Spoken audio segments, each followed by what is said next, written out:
Hello, and welcome again to Living English, where we learn how to speak English for work, travel, or study. In each program, we look at a short drama, then practice our English.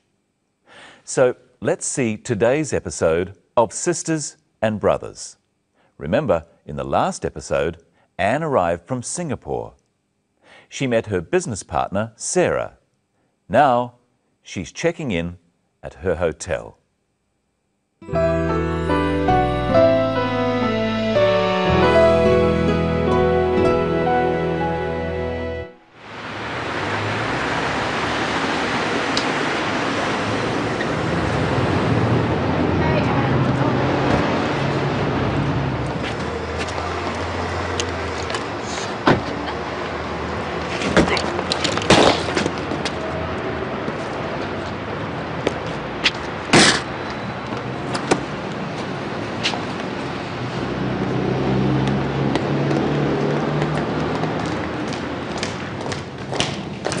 Thank you very much for picking me up.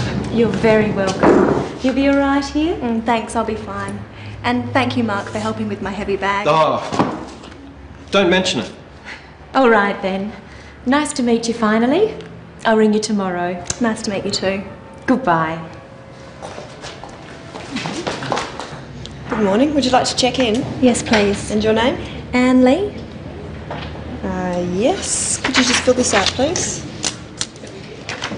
How long will you be staying? 2 weeks. Are you here on business? Mainly business. Will you need a hire car? No, thank you. And will you need a map of the city? Maybe later. And will you want a newspaper in the morning?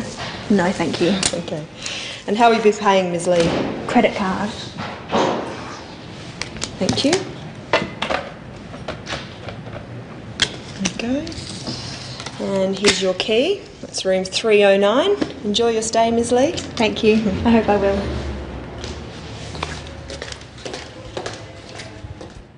In that episode, we saw how to say thank you and how to reply. Let's have another look. Thank you very much for picking me up. You're very welcome. Anne says, thank you very much. This is a polite way of thanking someone. Try saying, thank you very much for picking me up with the clip. You're very welcome. Thank you very much for picking me up. You're very welcome. Sarah says in reply, you're very welcome. This is a polite reply. Try at home with the clip. Thank you very much for picking me up. Thank you very much for picking me up. You're very welcome.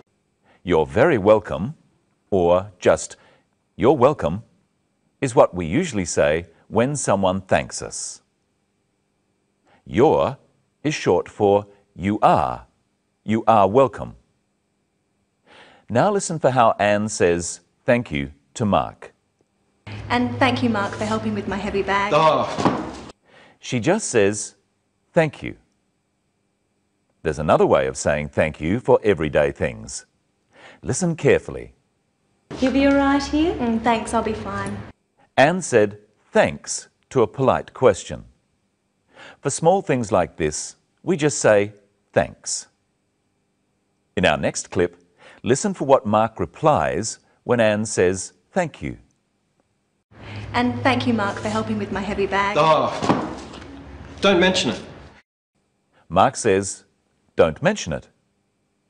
He's politely saying that Anne doesn't need to say thank you. Don't is a way of saying do not, and mention means say. Now try saying it yourself. And thank you, Mark, for helping with my heavy bag. Oh, And thank you, Mark, for helping with my heavy bag. oh, don't mention it. In that episode, we also saw how to say goodbye. Nice to meet you too. Goodbye. She says goodbye as she leaves. It's a formal way of saying that you are going. Practice saying goodbye with the clip. Nice to meet you too. Nice to meet you too. Goodbye. When you get to know someone a little better, you can say, "See you later." Practice saying this after me. See you later. See you later. Now, let's look at how to ask questions about what you're going to do. How long will you be staying? 2 weeks. How long will you be staying? We use the word will to ask about the future. Now listen to another question that uses will to ask about the future. Listen carefully. The hotel clerk speaks very fast. Will you want a newspaper in the morning? Here's another question from the clerk.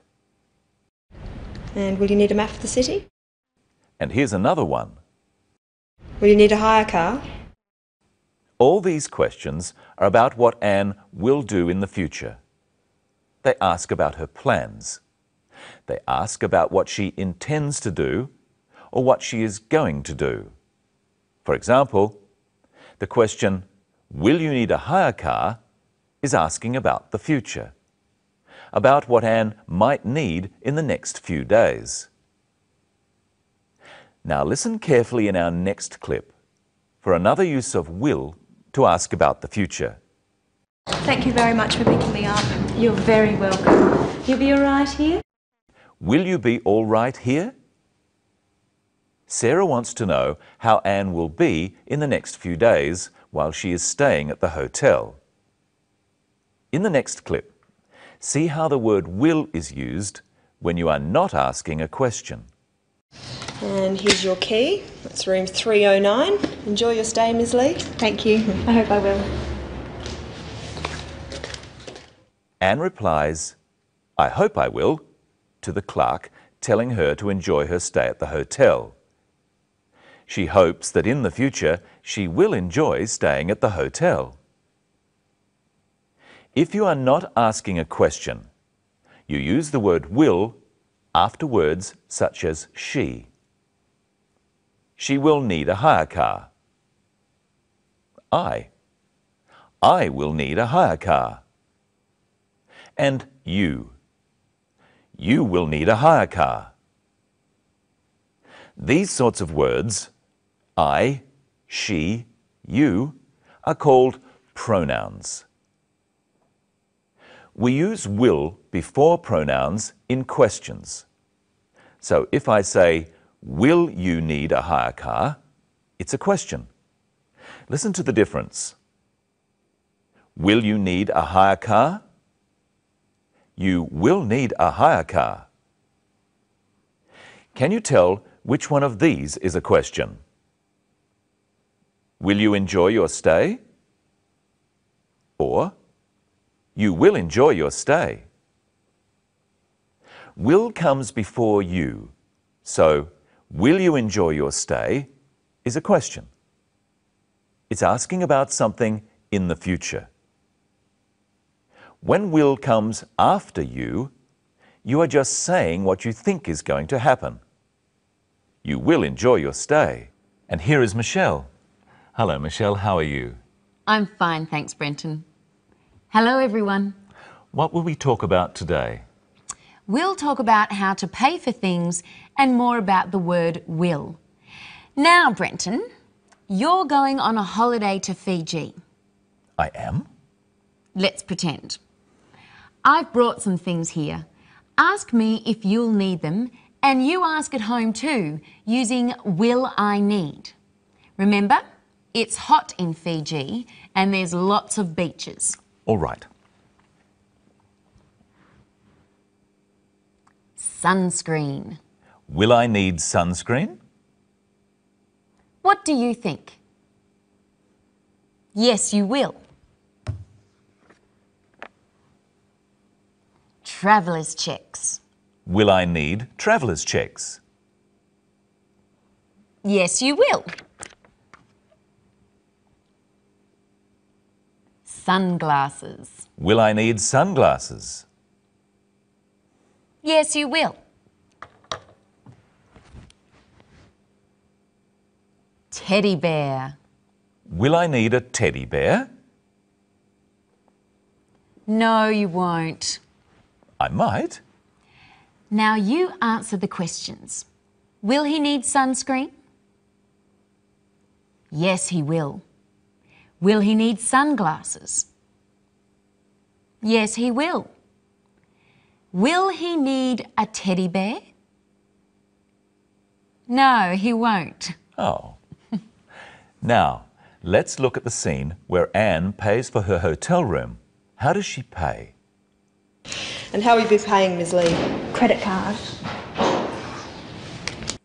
Anne pays by credit card. How else can you pay for things? Well, you can pay in cash. So we say you pay by credit card or in cash. How else can you pay? Well, you can often pay by EFTPOS. EFTPOS stands for Electronic Funds Transfer at Point of Sale. You use your ATM card for this. And you can pay by cheque. In America, it's spelled differently. So we say you can pay in cash, by credit card, by EFTPOS, or by cheque. Practice saying by credit card with the clip. And how will you be paying, Ms. Lee? And how will you be paying, Ms. Lee? Credit card. Did you hear what the clerk called Anne Lee in that clip? Listen again. And how will you be paying, Ms. Lee? Credit card. She used her formal title, Ms. Lee. What's your formal title, Brenton? My formal title is Mr. Whittle. Men are called Mr. We say Mr. before our last name. My full name is Brenton Whittle, so I'm Mr. Whittle. So the Mark Taylor in our film is Mr. Taylor. Yes. And are you Ms. Crowden? I might be. I might not be. What do you mean? Women can be called Ms., Miss or Mrs. Well, they all sound like each other. Yes, but they're different. You can only be called Miss if you're not married and Mrs. if you are married. Are you a Miss or a Mrs.? I like to be called Ms. Any woman can be called Ms., just like any man can be called Mr. Practice these after me. Mr. Whittle. Mrs. Taylor. Miss Taylor. Ms. Lee. Have a go at saying Ms. Lee with the clip. And how will you be paying, Ms. Lee? Now it's time for a memory test. How are you going to pay? By credit card? By cheque? In cash? And I hope you'll watch our next program. We'll find out how to make appointments and about words to do with time. So until then, see you later.